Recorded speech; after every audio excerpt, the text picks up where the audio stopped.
Medo de ser diferente? Não tenha medo. Tem uma palavra lá em Romanos, no capítulo 12, verso 1 e 2, bastante conhecida.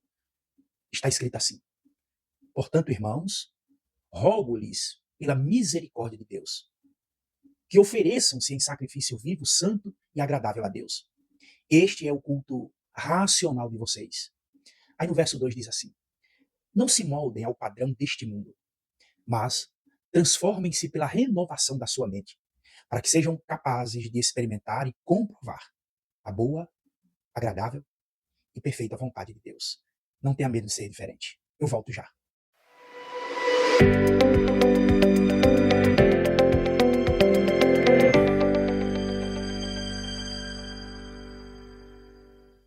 Medo de ser diferente? Em hipótese nenhuma. Escute bem o que eu quero te dizer. Nós entramos naquela época que foi profetizado pelo profeta Daniel, quando ele escreveu lá no capítulo 12, verso 4, que a ciência se multiplicaria. Essa é a era da tecnologia, a era do avanço científico, da informática, da globalização. Estamos também chegando naquele período profetizado pelo apóstolo Paulo, quando ele diz que nos últimos dias haverão tempos difíceis, pois muitos serão egoístas, avarentos, orgulhosos, vaidosos, desobedientes à pais e à mãe, não terão respeito à religião, amarão mais os prazeres do que a Deus. Está lá em 2 Timóteo capítulo 3, verso de 1 a 4. A pós-modernidade. A pós-modernidade fez surgir a geração do você decide. Você faz as regras. É cada um na sua. Ser crente hoje é difícil.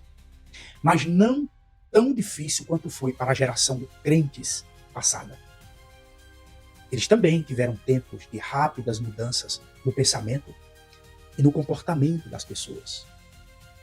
Na perspectiva deles, eles viveram em tempos modernos, tempos de rebeldia, tempos do movimento hippie, do baseado, do feminismo, dos protestos estudantis e outros mais.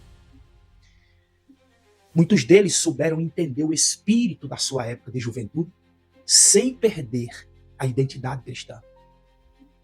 Eles tiveram coragem de ser sal da terra e luz do mundo. Eles tiveram a coragem de influenciar seus colegas e não se deixarem influenciar pelo modismo da época, pelas novas ideias. A verdade é que cada nova geração tem seus próprios desafios. Mas em todos os tempos tem havido apenas uma orientação segura nas decisões que devem ser tomadas por nós. Olha, nossos pais podem até nos aconselhar e também nossas próprias experiências. Contudo, não existe melhor conselheira do que a palavra de Deus. Nelas, nós aprendemos com o exemplo de jovens e velhos que acertaram e erraram nas decisões, que assumiram a sua própria geração. E é por meio desses exemplos que Deus nos ensina como agir dentro do espírito da nossa época. Eu convido você a observar a vida de dois jovens crentes da mesma cidade de Belém, que viveram quase na mesma época, mas que tomaram decisões completamente diferentes. O primeiro dele é Jonatas, está lá em Juízes, no capítulo 17, verso 1 ao 18. Não é Jonatas, filho de Davi, é Jonatas, neto de Moisés. Esses fatos aconteceram numa época em que não havia rei em Israel, nem heróis, nem líderes, nem qualquer tipo de referência, e por isso não haviam valores definidos e assim cada um fazia o que bem queria. Está lá em Juízes, capítulo 21, verso 25. Confira.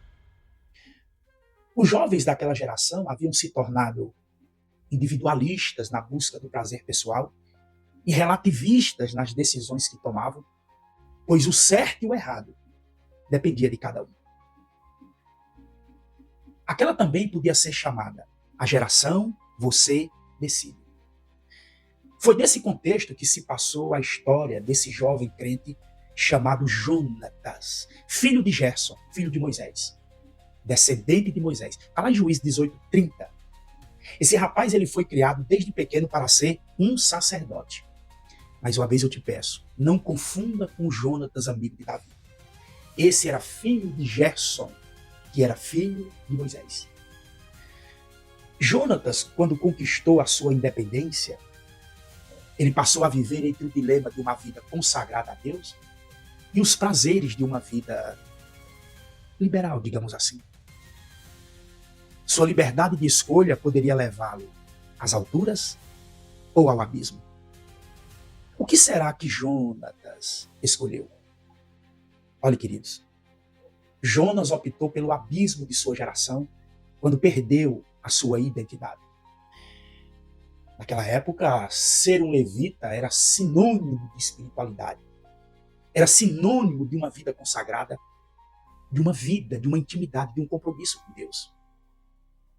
E era esse o comportamento que as pessoas esperavam quando viam um levita. Só que o estilo de vida escolhido por Jonatas revela que ele entrou no esquema da sua época. O erro de Jonatas não foi se contextualizar, mas tornar-se mundano. Entenda uma coisa. Ser cristão não é ser uma pessoa bitolada. Mas também você não precisa seguir toda a moda que aparece por aí. As suas opções podem fazer de você um referencial ou torná-lo um trouxa. Essa é a realidade. E Jonatas, ele optou pelo abismo de sua geração quando ele negou a sua missão. Ele foi criado para ser um levita, mas ele abriu mão do seu chamado por uma proposta indecente. Esse rapaz, ele deixou de adorar a Deus e se sujeitou à idolatria por interesse financeiro e por comodidade. Está lá em Juízes 17:10. Perdão. E como a ganância nunca satisfaz, ele não demorou em aceitar a proposta indecente. Terminou juntando-se com ladrões para obter prazer, lucro, fama, status. Juízes 18:20. Se olharmos para Jonatas com os olhos da sua geração, poderíamos até dizer que ele foi esperto. Mas se olharmos com os olhos de Deus, nós descobriremos que esse moço ele foi um tolo que trocou a verdadeira riqueza por migalhas. O conselho é: tenha coragem de ser diferente, de fazer a diferença, de ser uma bênção. Pelo contrário, só lhe resta ser como Demas, que por amor ao presente século abandonou a Cristo. Está lá em 2 Timóteo capítulo 4, verso 10. O outro exemplo que nós temos foi o jovem Davi, 1 Samuel 17, versículo 1 ao 51. Davi e seus irmãos, eles foram criados da mesma forma. Mas pelo visto, os irmãos de Davi não levaram a sério o ensino bíblico. A sua geração estava acostumada com a ideia de ter um rei. Entretanto, ainda não tinham uma identidade definida. Quase nada sabiam sobre Deus. Aí no contexto dessa passagem, nós vemos os jovens apavorados com um brutamonte, metido a besta, chamado Golias, um gigante, desafiando todo mundo e ninguém queria assumir aquela guerra, aquela luta. O único que talvez tivesse ali uma pequena chance era Saul. 1 Samuel 9:2 fala do seu porte físico. Mas ele tinha uma mínima chance. Saul era grande, mas era mole. E preferiu pagar para que outro fizesse o seu trabalho, oferecendo dinheiro e até a própria filha para acabar com aquele problema. Mas seu plano não funcionou, porque ninguém queria aceitar o desafio. Foi aí, meu amado, que surgiu esse outro jovem de Belém chamado Davi. Davi foi alguém que optou pelas alturas ao manter-se fiel nas pequenas coisas. Os irmãos de Davi, estando no exército, talvez tinham grande chance de sucesso e fama. Mas o trabalho de Davi era bastante monótono. Ele cuidava das ovelhas, o que fazia muito bem. E aí, quando surgiu a oportunidade de sair da rotina, em lugar de jogar tudo para o ar e curtir a sua juventude, curtir sua aventura, ele mostrou-se fiel, primeiramente no cuidado com as pequenas coisas, no cuidado com as ovelhas, no cuidado com a encomenda aos seus irmãos, com os pedidos de seu pai. Lembre-se da promessa de Jesus. Jesus diz assim, lá em Mateus 25, 21, foste fiel no pouco, sobre o muito te colocarei. E Davi, ele era fiel nas pequenas responsabilidades. E isso fez dele um gigante na sua geração. Olha, Davi optou pelas alturas ao dar um bom testemunho entre os seus colegas. O desafio de Golias envergonhava, prejudicava a todos. Mas cada um dizia, isso não é comigo, isso é problema do rei, isso é problema da guarda real, de qualquer um, menos meu. Ainda hoje, amados, nós ouvimos calado os desaforos de outros gigantes. Gigantes como o consumo das drogas, o número de abortos, o preconceito social, racial. E nós ouvimos e dizemos, não tenho nada a ver com isso. Não tenho nada a ver com a política, com o que está acontecendo. Mas aquele jovem não. Ele encarou o desafio como uma oportunidade de testemunhar sobre Deus.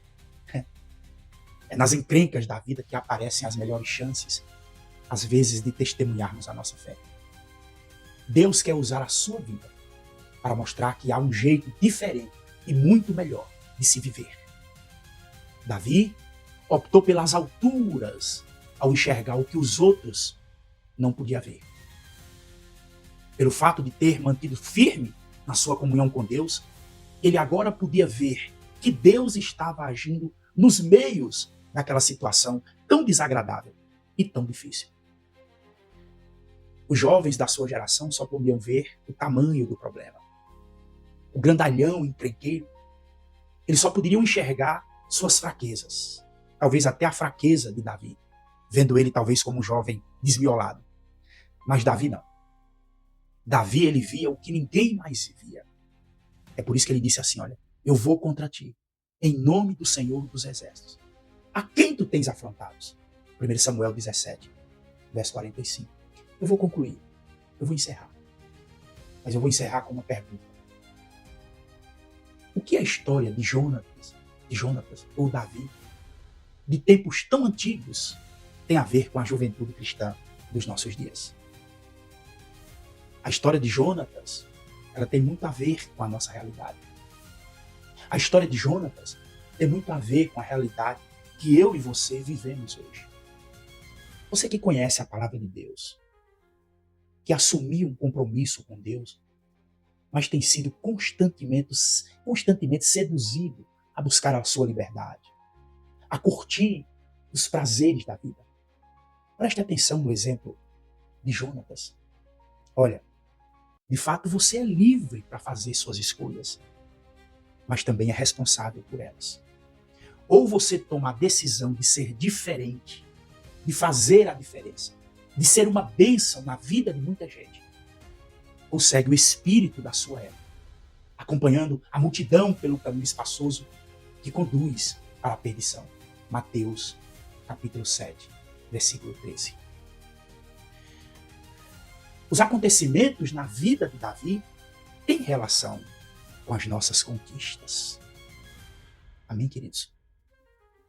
Com esses acontecimentos na vida de Davi, aprendemos que a fidelidade nas pequenas coisas abre espaço para grandes conquistas.